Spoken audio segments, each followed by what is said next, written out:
inception of the project activities was announced at the inaugurating session of the project board that took place on March 4, 2014, in the premises of the newly opened UN Project Office in Drvar, a base that will serve as a support office for project implementation. For the first time after many post-war years, this occasion gathered all the political leaders whose active participation is welcomed in this project. The meeting was attended by the mayors of all 6 municipalities of Canton 10, the Government of Canton 10, numerous representatives of local civil society organizations, and the heads of UN agencies.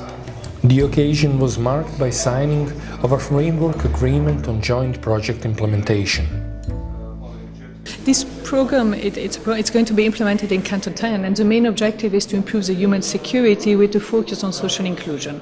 So it's going to improve the situation of eventually everybody who lives in the canton, with a focus on the most excluded people, which includes returnees and internally displaced persons, but any socially excluded people in the canton. It aims, for example, at improving social services. So we're talking about health services, for example, services for young children. It's also working with schools to do the prevention of violence and discrimination into schools. And the project also aims at improving income generation, in order to improve the situation of employment in the canton.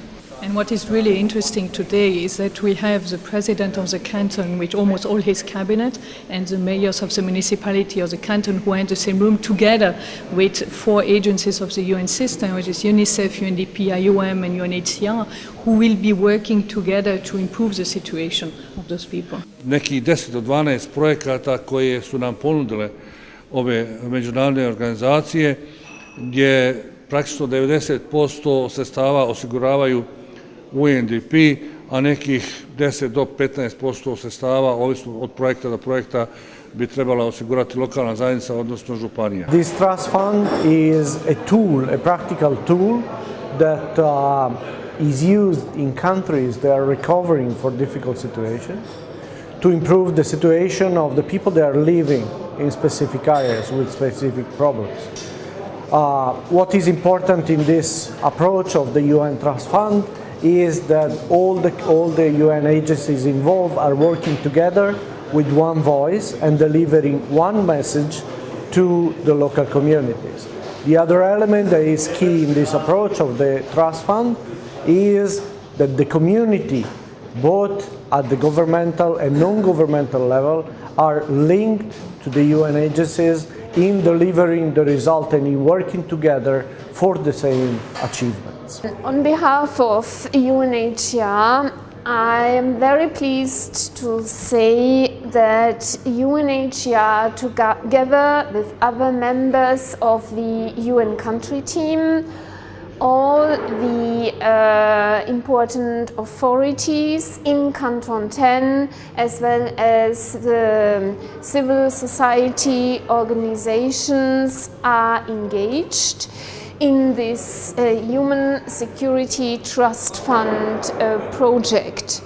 We consider it to be a very important project, as it is originally conceptualized for internally displaced persons and for returnees. These are the persons of concern to UNHCR.